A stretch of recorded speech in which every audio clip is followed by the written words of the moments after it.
વડોદરા ખાતે નાયબ ગૃહમંત્રી હર્ષ સંઘવીની ગણેશ મંડળની સાથે બેઠક. હર્ષ સંઘવીનું સંબોધન. ગણેશજીની પૂજા કરીએ એટલે લોકમાન્ય તિલકની યાદ આવે. પુણે પછી વડોદરામાં ગણેશોત્સવનો પ્રારંભ થયો. માણેકરાવ અખાડામાં 130 વર્ષથી ગણેશ સ્થાપના થાય છે. આજે પોલીસ કમિશનરોને કીધું છે, અમારા ગણેશ ભક્તોને ઓછા હેરાન કરજો, પાછા તમે અમને રાત્રે ફોન કરો ને મારે કહેવું પડે એ પહેલાં જ મેં કમિશનરોને કહી દીધું. હર્ષ સંઘવીનું ગરબા મામલે નિવેદન. કોંગ્રેસ ગરબાને ભાજપનો કાર્યક્રમ કહે છે. કોંગ્રેસ જેને કહું કે ગરબા તો થશે, રાત્રે વળતી ગરબા રમતા જોવા મળશે. પાછા મારા નામની PIL કોર્ટમાં કરી. કોંગ્રેસી રાત્રે ગરબા બંધ થવાની રીલ બનાવે તો મેં હજુ ગરબાનો સમય વધારી દીધો. વેપારીઓની નવરાત્રિમાં દિવાળી થાય છે. તમારો સહયોગ હશે તો બધાના ગાભા કાઢી નાખીશ. કામ છે, કોઈ અલગ અલગ વિષયના કામ છે.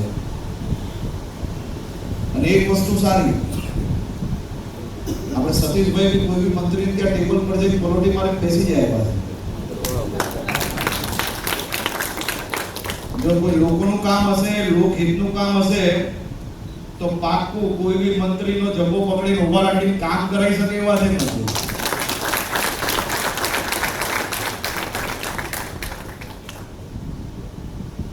પણ તમને લોકોને હું એક વિનંતી કરવા આવું, આપણે શું છે, લોકોને એક ખરાબ આદત છે,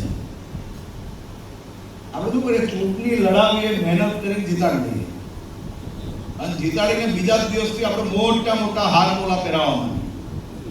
આ તમે પહેલા દિવસથી હાર તોલા નહીં પહેરાવતા, એમને કહેજો કે 5 વર્ષ પૂરા થાય ને એટલે આપેલા કામનો હિસાબ લઈને આવે પછી હાર તોલા પહેરાવશો.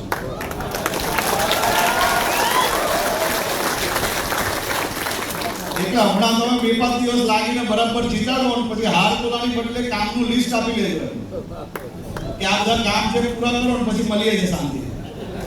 ચાલે કે ના ચાલે? હા,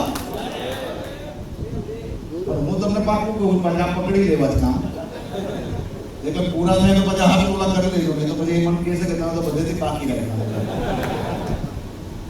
તો આપ સૌ મિત્રોને ખૂબ ખૂબ અભિનંદન અને આ વર્ષનું